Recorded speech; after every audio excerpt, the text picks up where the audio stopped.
सोलापूर शहर व जिल्ह्यात सामाजिक व राजकीय तसेच कायदेशीर क्षेत्रात सातत्याने कार्यरत असलेल्या आणि वंचित बहुजन आघाडीचे महासचिव ॲडव्होकेट अखिल शाक्य यांनी आज शिवसेनेत जाहीर प्रवेश केला आहे. माजी मुख्यमंत्री तथा उपमुख्यमंत्री एकनाथ शिंदे यांच्या नेतृत्वावर विश्वास व्यक्त करत त्यांनी हा प्रवेश केला आहे.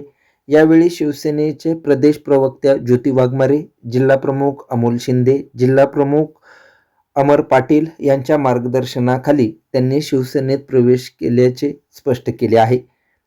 आगामी सोलापूर महापालिका निवडणुकीच्या पार्श्वभूमीवर वंचित बहुजन आघाडीला हा धक्का मानला जात आहे.